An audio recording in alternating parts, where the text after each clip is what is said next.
Shalom Bapak Ibu yang terkasih dalam Yesus, mari kita berangkat melakukan tugas tanggung jawab kita satu hari ini dengan membaca firman Tuhan, dan sebelumnya mari kita berdoa. Bapa, inilah kami anak-anak Tuhan yang siap melayani Tuhan dalam berbagai talenta, profesi, pekerjaan dan usaha kami masing-masing. Maka untuk itu, Tuhan berangkatkan kami agar semua hal yang kami lakukan hanya untuk memuliakan nama-Mu. Maka berangkatkan kami dengan firman-Mu dalam nama Yesus. Amin. Firman Tuhan melandasi semua tindakan, perbuatan, dan pelayanan kita satu hari ini. Saya akan bacakan dari Injil Markus, pasal 9 ayat 41. Tapi saya akan bacakan mulai dari ayat 38. Demikianlah firman Tuhan. Kata Yohanes kepada Yesus, "Guru, kami lihat seorang yang bukan pengikut kita mengusir setan demi nama-Mu. Lalu kami cegah orang itu karena ia bukan pengikut kita." Tetapi kata Yesus, "Jangan kamu cegah dia, sebab tidak seorang pun yang telah mengadakan mujizat demi nama-Ku, dengan seketika itu juga mengumpat Aku. Barang siapa tidak melawan kita, ia ada di pihak kita. Aku berkata kepadamu, sesungguhnya barang siapa memberi kamu minum secangkir air, oleh karena kamu adalah pengikut Kristus, ia tidak akan kehilangan upahnya." Demikianlah firman Tuhan. Saudara yang kekasih dalam Yesus Kristus, ada satu lagu rohani kontemporer, lagu populer rohani yang saya sangat suka, karena di dalamnya termaktub semangat okumenisme yang tidak memandang tiang birokrasi gereja dan tembok-tembok organisasinya. Kutipannya sedikit kurang lebih seperti ini: "Kutak pandang kau dari gereja mana, asalkan engkau berdiri di atas firman-Nya. Kalau hatimu seperti hatiku, kaulah saudara dan saudariku." Semangat yang demikianlah yang seharusnya ada bagi setiap pengikut Kristus. Tetapi realitas yang ada, sering sekali kita jatuh kepada eksklusivisme kelompok. Dan rupanya bukan hanya pada masa kita ini itu terjadi. Ketika murid-murid pertama juga hal itu terjadi. Ketika Yohanes dan saudaranya yang lain melihat orang lain memulihkan orang sakit di dalam nama Tuhan, mereka melarang. Dan hari ini perikop bacaan ini mengajarkan kepada kita supaya kita juga dapat menerima saudara-saudara yang lain, bahwa mereka itu juga adalah pengikut Kristus.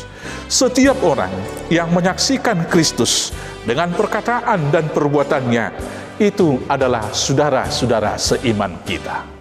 Maka dengan pengajaran Tuhan Yesus di sini, mari kita membangun iman percaya, bukan membangun fanatisme kelompok. Sehingga kita tidak akan lagi terpecah-pecah menjadi bagian dari tubuh yang terpisah dari Kristus sebagai kepala.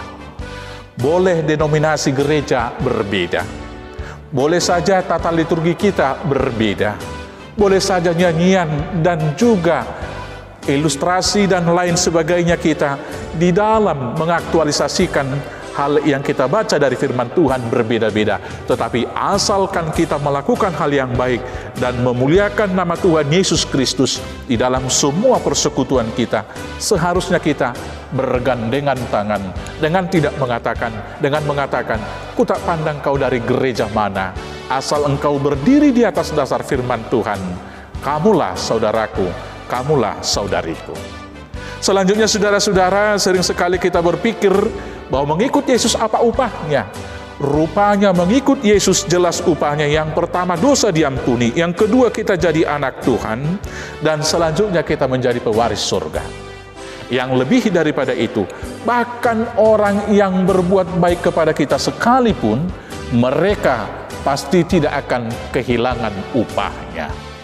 Maka motivasi yang kedua yang harus kita lakukan adalah setiap orang yang melakukan pekerjaan Kristus, baik itu di gereja, baik di lembaga-lembaga sosial, baik juga di partai, dan lain sebagainya per tahun.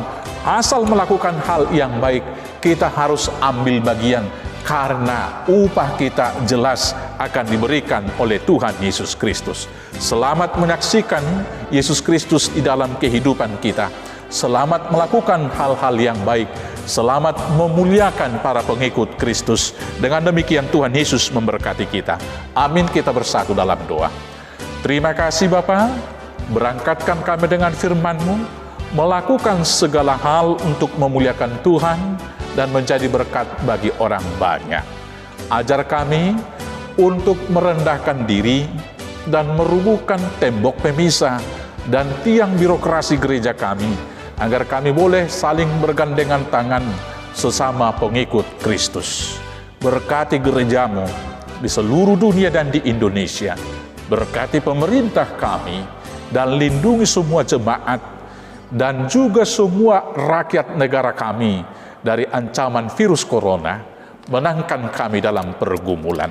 Inilah doa kami, berangkatkanlah kami menunaikan tugas tanggung jawab hidup kami hanya dalam nama Yesus Kristus, Tuhan Juru Selamat kami yang hidup. Anugerah Tuhan kita Yesus Kristus, kasih setia dari Allah Bapa, dan persekutuan dengan Roh Kudus kiranya menyertai dan memberkati kamu sekalian. Amin.